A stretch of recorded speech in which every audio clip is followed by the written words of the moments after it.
My name is Valerie, and I was the family's safety net for so long. I forgot what it felt like to fall. The fairy lights overhead cast a warm glow across my parents' backyard, but the warmth didn't reach me. I stood near the dessert table picking at a cupcake I had no intention of eating, watching my brother Mark command a small circle of guests near the grill. He laughed loudly, gesturing with the confidence of someone who believed the world belonged to him. Closed another major deal last week, he was saying. Prime location, 6 figures easy. My parents beamed like he'd just won an Olympic medal. My father clapped his shoulder. My mother nodded with that look of pure pride I'd been chasing for years. They hadn't mentioned me once. Not the $50,000 I'd wired Mark 2 years ago, when his first real estate venture nearly collapsed. Not the late nights I'd spent helping him restructure his finances, so the banks wouldn't walk away. Not the smaller loans, the monthly bailouts, the constant feeding of his ambition with my own hard-earned money. My mother turned to me, her smile fading. "Why can't you be more like Mark?" she asked, her voice cutting through the noise. The crowd quieted. Heads turned. "All you do is sit in front of a computer. You don't understand real ambition." My father nodded. His eyes were cold. "Mark's out there building an empire. What have you ever done for this family?" The words hit like a slap. I felt the heat rise in my face as Mark stepped forward, that smirk playing at his lips. At 39, he'd perfected the look of someone untouchable. "You know, Val," he said, his tone dripping with mock sympathy, "my deals don't need your tech job. I made it big on my own." On his own. He was standing there erasing me like I was nothing. I set down the cupcake. My hands weren't shaking. My voice wasn't shaking either when I spoke. "Really, Mark? Because I lent you $50,000 when you were about to lose everything. I stayed up nights keeping your business from collapsing." The laughter stopped. Mark's smirk flickered. "I've been pouring money into this family for years," I continued, my voice steady and quiet. "All of you. And this is what I get." My mother's face twisted. "You're just jealous."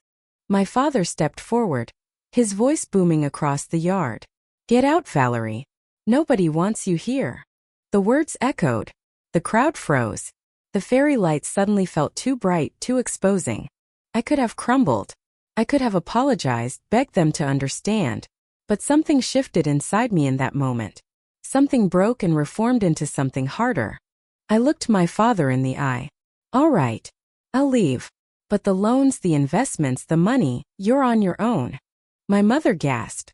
Mark's face went pale. I turned and walked across the grass, my footsteps steady, my chin high. I didn't look back. I got in my car and drove away knowing I'd just lit a fuse that would unravel their perfect world. By sunrise, my phone was flooded. My father's text came first. A long, accusatory wall of words blaming me for humiliating the family, for tearing everyone apart by daring to set a boundary. He twisted my refusal to keep funding them into betrayal. Then Mark posted on social media. A public rant tag so everyone would see. "Some people can't handle their siblings' success.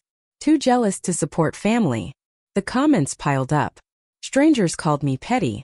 Old acquaintances weighed in. My high school best friend said I'd always been selfish. Mark's wife, Tara, called while I was still drinking my first coffee. Her voice was ice. "You've hurt our family's reputation," she said. "You're acting like a child." She hung up without waiting for a response. The notifications kept coming. A distant cousin. A family friend. A neighbor I barely remembered. Each one pressed down on me, urging me to cave, to apologize, to go back to being their ATM. But underneath the weight was something else. A burning question. If they were so successful, if my brother had really built an empire, why did they care so much about losing my money? Why were they fighting so hard to keep me quiet? I sat in my apartment, coffee growing cold, and made a decision. I wasn't going to let guilt pull me back under. 3 days later, I met my best friend Leslie at a busy cafe in downtown Madison. The clatter of cups and voices felt like a shield against the chaos still lighting up my phone. Leslie pulled me into a tight hug before we even sat down. When we settled into a booth, she leaned forward, her expression serious. "You did the right thing," she said. "You can't let them bully you into backing down." I wanted to believe her. The guilt was still there, but her certainty helped. Leslie lowered her voice. I heard something odd from a coworker who knows your parents. They were at a charity event last month talking about coming into unexpected money. A lot of it. And they were being secretive about where it came from. I frowned. My parents didn't have sudden windfalls unless they were hiding something. It sounded bigger than a bonus, Leslie continued. Like they'd scored something they didn't want people to know about. My mind raced. I thought about the new television in their living room, the Vegas trip last spring, the expensive dinners and theater tickets, Mark's new suits, his watch, the restaurants he'd been frequenting. They were all living like money was flowing in from somewhere. But from where? Leslie stirred her latte, watching my face. You need to check your credit report, she said finally. If they've been using your name without permission, that's where you'll find it. The suggestion hit me like a jolt. I'd never considered they'd crossed that line. But Leslie's logic was sound. A credit report would show loans, accounts, anything tied to my name. You're right, I said, the first steady words I'd spoken in days. I need to know. Leslie reached across the table and squeezed my hand. Whatever they're hiding, you're stronger than their lies. I nodded. For the first time since the party, I felt like I had a purpose that wasn't about defending myself. It was about finding the truth. Late Wednesday night, I sat in my apartment with my laptop glowing. I'd pulled my credit report an hour ago and had been staring at it ever since, unable to fully process what I was seeing. A loan for $60,000 in my name, dated 6 months ago, a signature that wasn't mine. My hands trembled as I scrolled through the details. The lender was a small bank in Madison. The cosigner was listed as Mark Ramsey. My brother had forged my name. I stared at the screen, my heart hammering. I'd never applied for this loan. Never even heard of it. And yet there it was, official and documented, undeniable proof that someone had stolen my identity. My phone buzzed. A text from my grandmother Mildred, who'd been quiet since the party. Valerie, she wrote. I overheard your parents and Mark talking at the party about gambling debts. I didn't want to worry you, but I think you need to know. Gambling debts. The pieces were clicking into place, and they painted a picture I didn't want to see. My brother wasn't a real estate king. He was drowning. My parents weren't just ungrateful. They were desperate. And they'd used me to survive. I closed my laptop and sat in the darkness, understanding settling over me like cold water. Tomorrow I would make calls. I would dig deeper. I would find out exactly what they'd done and how far they'd gone to hide it. But tonight, I sat with the truth they'd been hiding. They'd forged my name to save themselves. And that meant everything I tried to protect by staying silent, by lending money, by hoping things would change, it had all been a lie. The bank representative's voice was calm and clinical, but her words hit like a hammer. The loan was processed using forged documents, she said. Personal information tied to your address, but the signature. It's not a match to any of our records for you. I gripped the phone, my jaw tight. Who is the cosigner? Mark Ramsey. Also your address listed as the collateral contact. My brother. My parents' address. They'd done this together. I thanked her and hung up, my mind already moving forward. This wasn't just betrayal anymore. It was a crime. And I needed to understand the full scope before I confronted them. I spent the next 2 hours digging online. A search for Mark's name in local business forums led me to a post from a commercial real estate agent. Mark Ramsey's deals are collapsing. Heard he's in deep with bookies, owing big on poker games. So the gambling wasn't a rumor. It was the reason for everything. Mark had buried himself in debt, and my parents had panicked. Instead of letting him face the consequences, they'd used my identity to borrow their way out of the problem. I texted Mark directly. Explain the $60,000 loan in my name. Now. His response came fast. Too fast. No idea what you're talking about, Val. Must be mom and dad. They handle the finances. He was lying and doing it badly. Shifting blame, dodging responsibility, hiding behind our parents like he always did. I didn't respond. Instead, I printed everything. The loan documents. Screenshots from the forum. My credit report. Bank statements. Each page was another piece of evidence. Another proof that they'd conspired against me. By evening, my apartment looked like a detective's case file. Folders spread across my coffee table. Highlighter marks on the important sections. A timeline of lies mapped out in front of me. I wasn't angry anymore. I was focused. The next morning I drove to my parents' house in Madison, gripping the steering wheel so hard my knuckles went white. The folder of evidence sat on the passenger seat, heavy with the weight of what I was about to do. I didn't call ahead. I didn't give them time to prepare a story or get their lies straight. My father opened the door, and his face tightened the moment he saw me. "Valerie," he said, his voice clipped. "What do you want?" I stepped inside without waiting for an invitation. My mother was in the living room, arms crossed, her expression hardening as she watched me walk to the coffee table and place the folder down. "Explain this," I said, pointing to the loan documents. "All of it." My mother's eyes widened. For a second she looked genuinely frightened. Then she recovered, her face shifting to something defensive. "We had to, Valerie," she said. "Mark was in trouble. We needed to save him." My father stepped closer, his voice steady but laced with guilt. "It was for the family's reputation. If his business failed, we'd all look bad.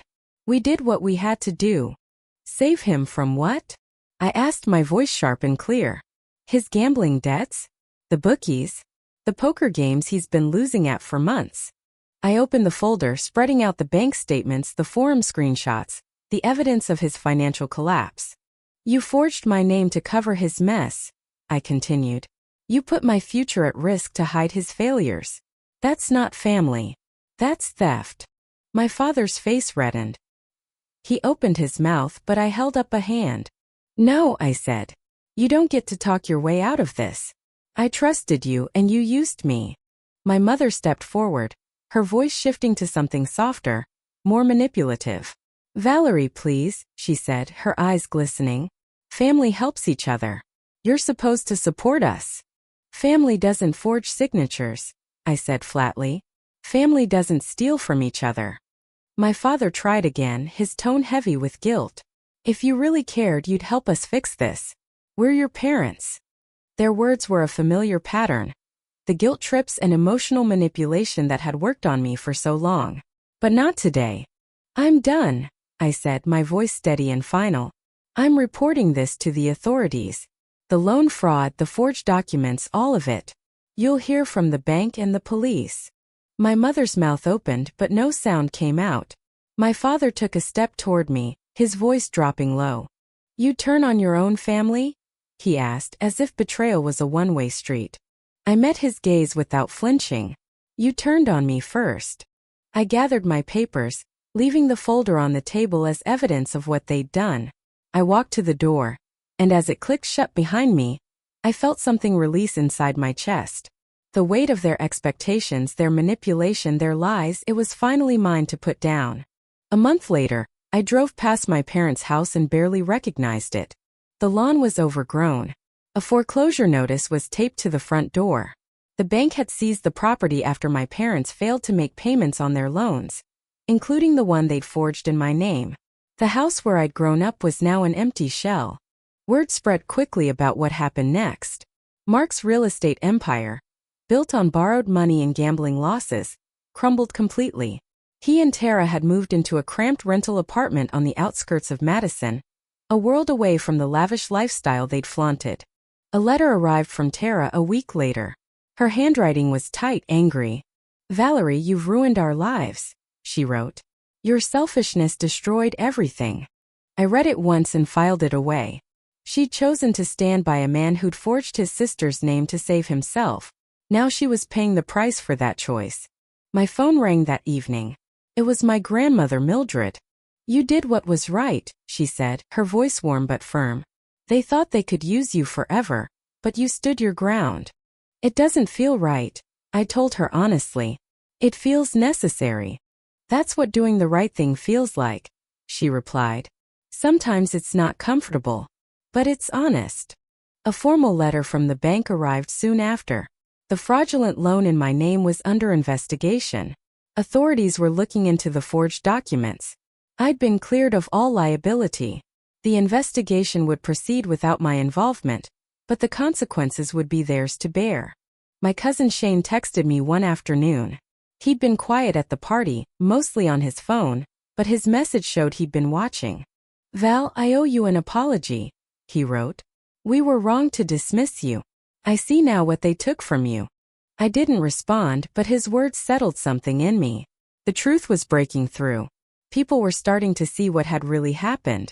6 months later, I stood in my apartment as the sun set, painting the sky orange and gold. I'd changed my phone number. My parents, Mark and Tara, couldn't reach me. Their emails went unanswered. I'd blocked them on every social media platform, drawn a clear line between their world and mine. The silence was peaceful. For the first time in years, I wasn't waiting for the next crisis. I wasn't planning how to cover the next debt. I wasn't calculating how much I could afford to lend without destroying my own future. I was just free. My apartment was quiet and small and completely mine. The walls were painted a color I'd chosen. The shelves held books I wanted to read. The refrigerator had only food I'd bought for myself. It was simple and it was everything. Leslie had texted me last week with a photo from a work event. She'd written, "Look who's glowing now," with a heart emoji. And I could feel it. The weight had lifted. I'd learned something during all of this, something that had cost me dearly but was worth the price. Family isn't defined by blood. It's defined by respect, by honesty, by the choice to protect someone instead of exploit them. The people who love you don't forge your name. They don't use you and then mock you. They don't choose their own survival over your dignity. My parents and brother had made their choices. I'd made mine. Setting boundaries wasn't selfish. It was survival. Walking away wasn't cruel. It was necessary. And choosing myself after so many years of choosing them wasn't betrayal. It was freedom.